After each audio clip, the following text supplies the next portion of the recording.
This is now you and me for the rest of our lives. Just saying.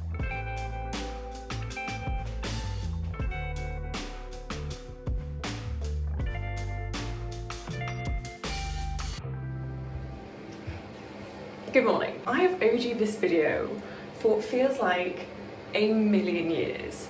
Hello and welcome back to my channel, or if you're new, my name is Emma. I make film videos, book videos, and I've owed you a skincare video for a long time. So I've been struggling now with my skin for like a while, let's say like just over a year. I changed my birth control and since then this has been an interesting experience. I feel like I have kind of got my routine fairly solid as far as what's going on my skin. This acne that I have, it's hormonal. It's way more than just what I'm putting on my face. It's also massively due to what I'm putting in my body. But I will talk through a couple of those elements at the end. But for now, let's focus on the actual skincare. Last year during the first lockdown, like I'm sure many of you, I did such a deep dive into so many skincare channels and blogs and ingredients. I feel like when I turn the packaging around, I kind of know what I'm looking at now, which I definitely didn't before. I don't know how you guys feel about that, but now I have some of my favorite ingredients. Niacinamide and retinol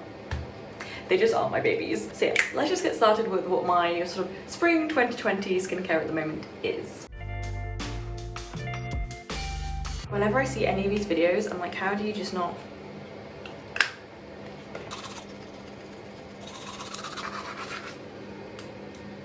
Okay, so first things first, like I said, I have combination skin. So I have like oily T-zone, and then this, it's normal, but it has been dehydrated for a while. That's what I've managed to understand. And that my acne here and acne here come from different places. So that has been like the biggest learning curve in terms of it's so frustrating when something works here and then it doesn't work here and vice versa. It's incredibly frustrating. Over that Christmas and lockdown, I was back with my parents. My skin got so much worse. So that was so disheartening because it was getting so much better over the summer last year and then it got so much worse when I went home, which made me realise it got worse when I went home. So me and my mum sort of sat down and were like, well, we started looking at the differences in terms of my lifestyle when I was here, when I was at home and stuff. So we managed to break it down a fair bit and most of it for me was diet. So I'm figuring that out. Nothing on this skincare routine actually works on a preventative level. That's more internal, but most of this is aimed at like getting my hydration balance like right, and more than anything working on scarring. We love hyperpigmentation. Hello, PIE, post-inflammatory, whatever the word is. So that's my main focus with this routine, is chilling out my scarring rather than preventing new acne, because I tried all of that and it didn't fucking work anyway. So one of the big things I've been doing is not cleansing my face as much. I think it was actually making it worse. Like I said, combination here, dehydrated here, not a good combo. So in the mornings generally I've just been like using some water, gently washing my face and leaving it at that. That's been it and it's been fine. In the evenings I use the La Roche-Posay Effaclar gel, I'm reading French, Effaclar purifying foaming gel for oily and sensitive skin. This stuff is good, and actually more than anything it lives in the shower. I think it's better for body acne. At least that's what I generally used it for. It's good stuff for that. But I wouldn't use it every single day, twice a day on my face because it didn't make a difference. And the one I was using before was the CeraVe foaming cleanser. That also I think made my skin worse. But like, don't get me wrong, I love cleansers, but it's true you could do too much. And I think especially when you're so frustrated with how bad your skin is, but you're really trying everything, trying to be so religious about it, but you have to just pay so much attention to just what works for your face. And yeah, when you're so frustrated and upset with everything, you can kind of think, oh, I don't want to stop doing something because I want my skin to be as good as possible, as quick as possible. But yeah, sometimes you need to just chill out, otherwise it's gonna make it worse, which mentally is really hard to do. Be gentle. If you are nice to your skin will be nice to you. Ah, it's cold.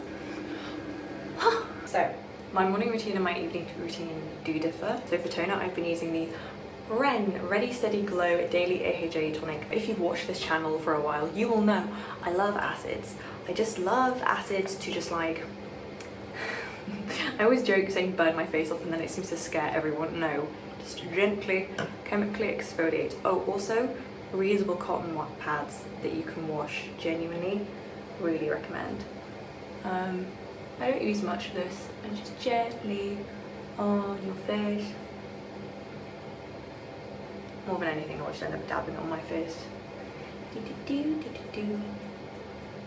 thing with AHAs is they're supposed to like unstick, I guess is the best way to explain it. That top layer of skin that's like waiting to come off to reveal the fresh layer underneath. I use retinol at night, so I don't use it at night because it changes how acidic your face is. It means that retinol might not be able to work at that pH as well as it could, so I stopped using this in the evenings. I only use it AM now. So I essentially have something in both my morning and my night routine to help with skin turnover and scarring. Next we have Bay of Bays. I love this stuff so much. How many packets do I just have here?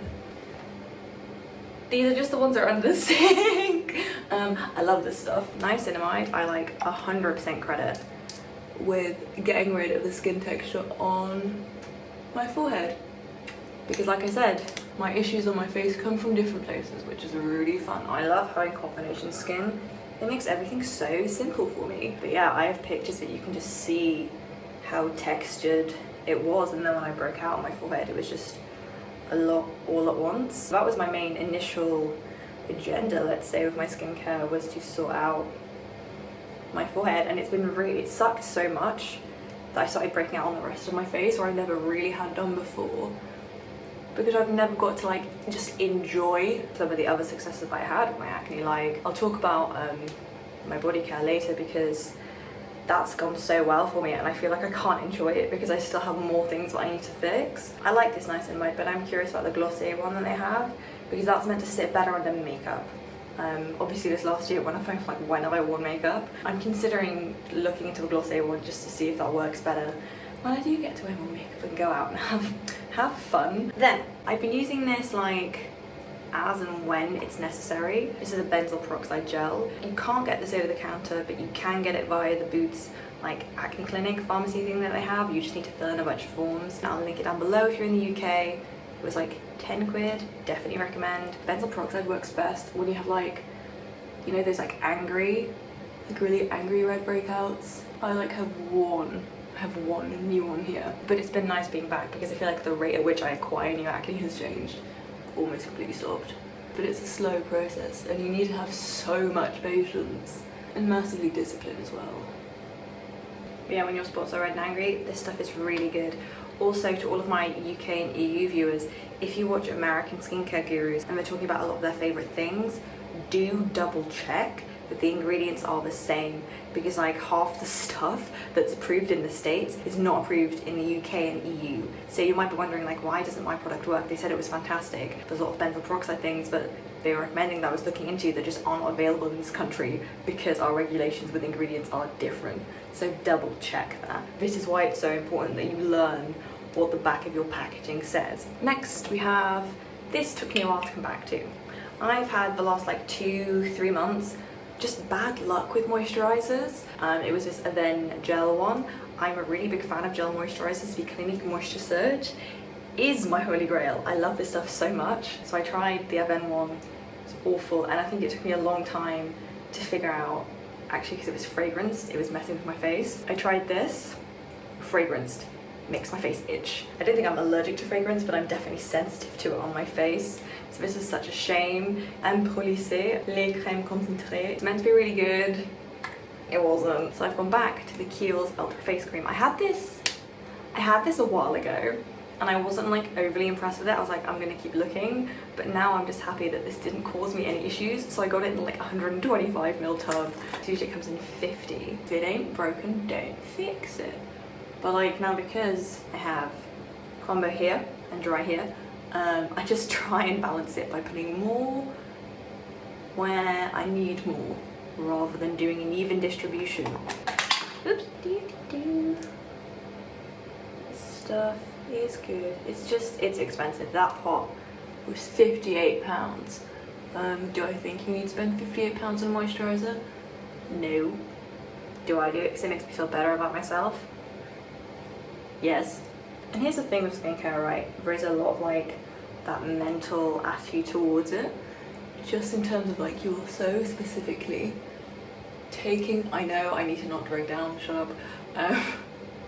You're taking time for yourself. and your skincare very much is only for you. It's not for anyone else.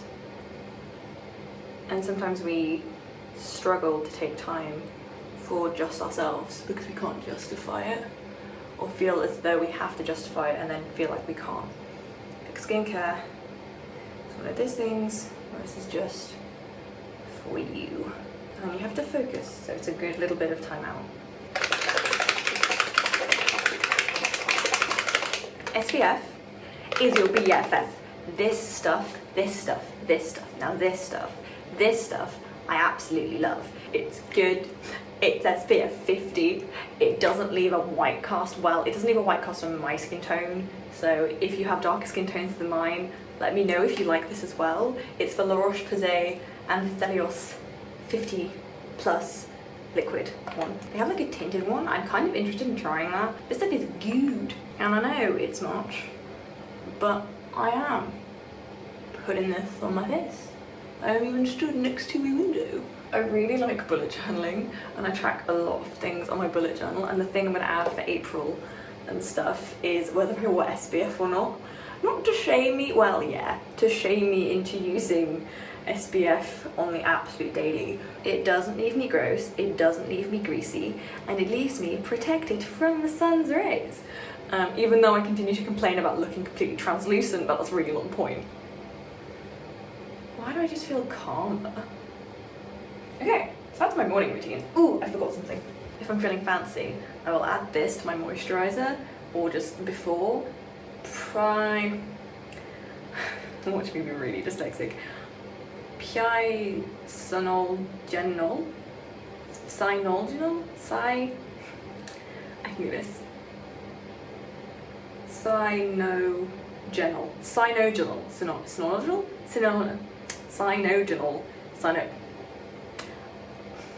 Why did you never go into chemistry of it? I can't pronounce half the words. I will add like a drop of this. You see that? Ooh. It's meant to be like an antioxidant. Yeah, it's lightweight, it's not greasy or anything. So I've just been like putting a couple drops when I remember into my moisturizer when I put it on my face. Some extra oomph. And also getting that tiny bit older. I don't know if you're seeing this when I'm already 23, but me and my girlfriend are starting to be like, are you using retinol yet? What retinols are you using? Oh my god, no. The thing that's freaking me out is a lot of my friends are being like, I found a grey hair, and I'm like, no, can't. I still feel 15, this is the problem. Ooh, and then this. This is the Clarins Comfort Lip Oil. I had this a while ago, and then I bought it again.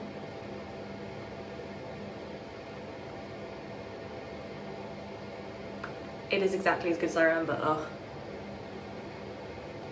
Oh, this is so good. Again, spenny, but if you're looking to indulge, I recommend this. The other thing though that I recommend above and beyond anything, the Palmer's lip butter. They're like £1 something. Those are also absolutely excellent. Those are absolutely excellent. They're in every coat pocket and handbag and bag that I own. So good. Highly rate those. This, a little bit more indulgent, but lockdown pandemic, who doesn't want some more indulgence? Hello? Do I do all of this every single day? No. Do I try and do most of this most days? Yes. This is an ideal morning, but sometimes it really just is splash water, add SPF, dip. We have busy lives to live, there is no shame in that, but do not skimp on the SPF. Prevention is always easier than treatment. Say it with me, kids. SPF is your BFF. So it's sort of counterintuitive, isn't it? I feel like my evening routine is significantly simpler than my morning routine, which is useful because you can do it half asleep. If I have been wearing makeup all day, I now double cleanse. I take it off with the squalene cleanser that The Ordinary have. I've now reframed my thinking that to take my makeup off with just micellar water, if it's especially a full face, feels completely wrong, and I feel like I just have not done enough, which is good. So even when I am drunk, even drunk Emma, off her like completely smashed and has a full face of makeup on, will still take it off with this, because this is surprisingly easy to do when you're like drunk or something. It's very therapeutic. I do recommend. This isn't the best, I would say, but if you have any recommendations, let me know. I think this is a good starting point if you just want to get in to using any kind of like oil cleanser to get your makeup off. And then I will go in with this. Gently go in with that to then get like the other stuff off my face. hopefully without wrecking my moisture barrier. And then I will add retinol. I've been using the retinol 0.5% in squalene. I have squalene or squalene, I don't really care. I have the 1%. Oh, this is vitamin C. Where's my 1%? Oh, I tried that vitamin C. Look what it did to my face. Yeah, that was not it. That was not where it was at. Oh, I was using the Granactive Retinoid 2% emulsion. So I used like half of this. Can you see that? I used like half of it, and then I graduated to this. And my next step in my graduation process. This is the 1% squalene. That's the 1% retinol. I'm going to use up this 0.5% retinol before I move on to that. Some blog posts say that you should leave like 12 weeks, and people are like, yeah, change it like 6 weeks or like use 12 weeks. But basically with retinol, take your fucking time. Take your time, or you will basically take your time and your skin will purge. It will flush. It will flake. You just need to get used to it. My skin was initially doing that even with the 2% in Granactive retinol emulsion, but now my skin is used to it. I use this every single day and I love it. I love it. I cannot explain to you in words my love of retinol, and I refuse to ever go back. Like, this is now you and me for the rest of our lives. Just saying. It's because it hits the two things that I'm still thinking about. I'm still dealing with my acne and my scarring.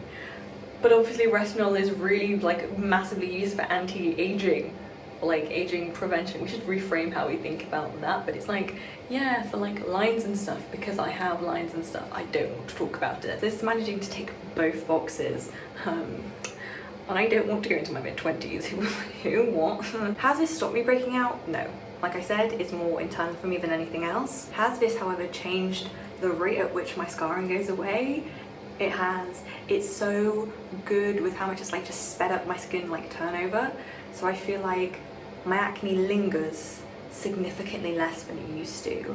And that makes me feel so much better. And it's almost like sometimes I've woken up the next morning after using it, I've looked at myself in the mirror and I have gone, wow. Like, when does that ever happen? It takes a little while for like it to like kick in your skin to get used to it, but I am just so happy with it. It's nice. It's something that you really feel like has made a difference. I do think it kind of dries you out. It's retinol, it does. That's why you need a good moisturizer, which I didn't have, but now I do, so that's fine. Like I had at one point here, these spots were huge. They were like swollen and just bumpy and just massive, but it really helps with those first few days to just chill it the fuck out, because before, like, the big swollen like bumpy stuff would last a lot longer than like I feel like it does now. And even just with like the color scarring, I think this helps, and I'm just so excited about it, and I'm like looking forward to finishing it so that I will move on to the 1%. This has been the biggest jump, I guess, for me, because I think retinols are scary and confusing because you know they're a little bit more complicated. So that's why I do rate the ordinary ones, because they're not expensive, so you can just start maybe with like a less strong one, then maybe use half of it or use it for a few weeks, move to something else. And then my plan is, once I've used this 1% one, I would probably look into and go on to more like expensive ones. The ordinary are a great way to like figure out if there are ingredients that you like, and also it makes you have to do your research. You have to do your research and really understand your skincare, and that's one of the things it's prompted me to do. This isn't sponsored, of course, but I do rate them for that a lot. So I pop this on and then go in with my moisturizer. That's pretty much usually my night routine. It should be the other way around, right? This should be my morning routine, and you know, retinol and sunlight. Also, wearing SPF with retinol and stuff is twofold. UV rays break down retinol, that's why it's in UV like proof packaging, but then it also makes your skin more sensitive to UV rays. So this combination of it won't work as well, and it may also just hurt your face anyway. So yeah. This is a nighttime thing, or I was using it over lockdown when it was really dark, because like twice a day, because I was like, well, I'm not going to get any sunlight anyway, so I really highly rate this. This has been one of the best things that I found so far. I was using something with hyaluronic acid in it before, an alpha arbutin. I think that was working well, and I might go back to that at some point. I'm so angry at myself for not having done a bunch of these videos throughout this process. I think I was waiting for my skin to clear up so I could be like, look. But I think it would have been a lot more useful for me if I'd have made them just to see what I was using and to figure out what was and wasn't working. Have a note on your phone, and every time you start using a new product, write down the date, because you won't remember what's working, what's not. Write it all down, keep notes. I know you probably have a note on your phone or a little notebook where you're putting everything that you've like learned from like Hiram's videos or Beauty Within and stuff. I've been watching Cassandra at the moment a lot. I really like her, she's fun. But yeah, as far as products for my face go, this is what I'm using. I feel like this is pretty solid as far as skincare routine goes in terms of getting my layering right, my actives right. As far as like treatments go, this will shock none of you. The ordinary HA/BHA mask. This stuff, I used it before it got popular, but me and my friends have used this for ages. We all fucking love it. They have reformulated it recently, I can tell, but this stuff is really good. If you can get your hands on it, do. Only use it once a week. I've seen like teenagers on TikTok being like, use it 3 times a week. Don't do that. You will fuck up your face. You're putting acid onto your face. You're putting acids onto your face. Don't you dare. Use it once a week. It's more than enough. And every time I use it, you just feel like, I don't know, I feel like you just tapped up a couple shades on like where the darker spots are, and it makes me feel so much better about myself and my face. I feel like I'm doing a good thing. I'm thinking about this, like, you know, the Dr. Dennis Grossman pads. I'm thinking about using those just to see. This stuff is amazing. I love AHAs and BHAs. But now let's talk about some body skincare. I feel like this gets skipped over a lot. I have had acne on my chest for like a really long time, to the point where I didn't know what was freckles and what wasn't. Most of what you're seeing now is actually freckles. I didn't know I had freckles on my chest, and I guess it just didn't occur to me that I could do something about it, but I did. And while I was doing this religiously, it completely went away. Then when I went home for Christmas, I thought I was going to be there for a week, so I didn't bring any of my stuff, so then it got worse over lockdown again. So I was like, aha, I figured everything out now. Thanks lockdown, thanks coronavirus. I use this in the shower, I use this when I get out, and then I use this. This is the CeraVe SA Soothing Cream. Smoothing cream. Dry, bumpy, rough skin. This is niacinamide in it as well, doesn't it? Yeah, it does. 3 essential ceramides, which look after your skin barrier. LHA and salicylic acid, which we all know is a BHA, so salicylic acid and BHA are the same thing, and that is oil soluble, so it can actually penetrate your pores. And that is the only acceptable use of penetrate. And yeah, no fragrance. This stuff is really, really good. So I just use this on my chest or wherever I feel like I have acne at the moment. And I do have a body scrub as well that I use every once in a while. This is Soap and Glory Scrub and Leave. Only ever use this on your body. And I only ever use this once in a while. I don't use it every single time I shower because who has the time in this economy? But that's a pretty basic sugar scrub. But that stuff is good. I still rate it. Don't use sugar stuff on your face. Don't use physical exfoliants on your face. It is fine on the rest of your body because the skin is different. So I use this on my chest when I get out of the shower. Everywhere else gets baby oil. Trust me on this. Slather yourself in baby oil, shave with baby oil. This stuff is just the best fucking thing ever. It's so gentle and so nice. You would expect it to be, it's used on babies, but just when you just feel like a newborn baby. It's great. Just always moisturize. I also use the E45 like pump lotion as well. Just your entire body. Like, just don't overdo it because you will feel like a slip and slide. I guess you learned that the hard way. Really good. I can't recommend it enough. So yeah, that's how I got rid of things on my chest. Also, you can use this on other parts of your body that have acne. Duh, that's what I was doing here as well. 10 out of 10 would recommend. My acne very much comes from what I put into my body out. So I love supplements. I'm a big fan of supplements. Some people think they're useless. That's fine, you do you. I like them. So supplements that I take, mainly for my skincare. Probiotic, like 70% of your immune system is in your gut, and acne is a lot of inflammation. So if you look after your gut better, it means that your body can then look after the rest of you better. Then I also take this stuff called L-lysine. It's an amino acid that we can't make and that we generally get from foods. I was watching this girl talk about her acne. This is one of the things she said that she used. She was breaking down the science, and the science sounded interesting. If it doesn't hurt, you don't lose anything by doing it. So just trying this. Why not? I'm gonna take a multivitamin every day. It just makes me feel like I'm being topped up. That's my logic with that. And honestly, I think it's helping. Taking those, adjusting my diet, I think that's massively helping me stopping to generate new acne. Hence, I feel like this is the only new guide I've had in a while, and I'm very much okay with that. And then the other thing has got nothing to do with my skincare is vitamin D. in this country, in the UK, we all pretty much have vitamin D deficiencies. So take it. Your vitamin D is one of the things that helps you build up your bone density, and you build it up until you're 35, and from then on it deteriorates. Another way to build it up is exercise. So I take this. I read all of the supplements I take past my dad. My dad is a doctor, so I do have a little bit of an in-house cheat code. But there we have it. Is that everything? That's kind of everything. And then just what I've done as a basic gist for my diet, if you want to research it, I've cut out milk. I can't say dairy because I fucking refuse to give up cheese. I have a quality of life argument in here. I refuse to give up cheese. Eating more foods that are anti-inflammatory and eating more foods with a low glycemic index. Those are the basic principles of how I've changed my diet, and it is working.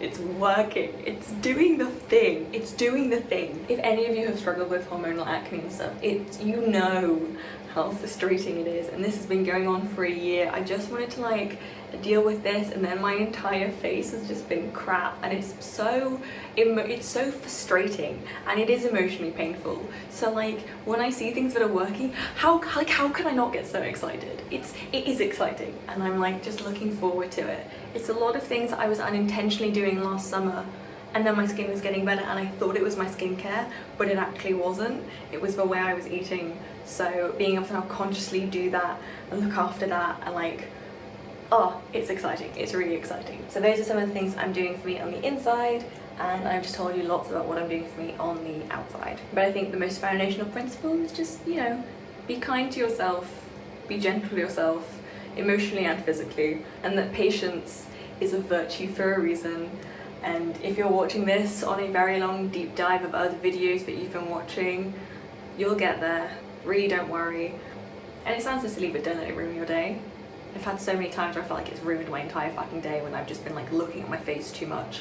And with your like acne journey, do take pictures of your skin, but don't look at them. It's so important to see where you've come from, but sometimes you won't be in the right headspace to go back and look at some pictures, because it really sucked when I looked back at other pictures and realised my skin had got worse again. That is just not a nice experience, point blank. But then now, because obviously I know my skin is getting better, I'm looking back and I'm like, ha! And it's also interesting to see how long spots actually last on your face, because it's months. You see these three here, I'm fine with that. There's a little almost triangle, little arrow here. This has been on my face for maybe 6 months, and it's only just starting to go away. And then like 3 new ones grew, and I'm like, I know it's gonna be on my face for so long. But I'm less bothered by like discoloration than I am texture. The fact that this is no longer being textured is such a massive win for me. Like if it's a bit of colouring, just slap some concealer on it. If it bothers you, it'll be fine. This has been one of the biggest learning curves I think I've ever been on, and hopefully it's set me up with a good amount of values, information and structure for the rest of my life in terms of my skincare. Like I will never ever skimp on the SPF ever again. I'm so angry at myself for the times when I was a little bit younger, where I would just like go on holiday to a hot sunny country and not put any SPF on my face, not even factor 15. What is wrong with me? Bad Emma.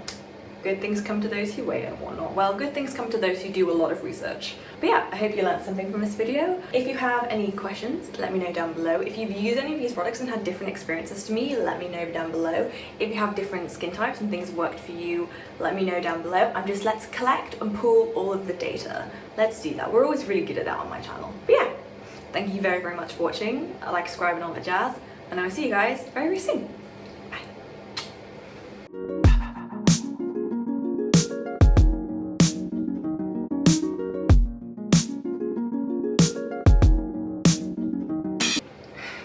I'm really trying to be like, hey Vogue, one day.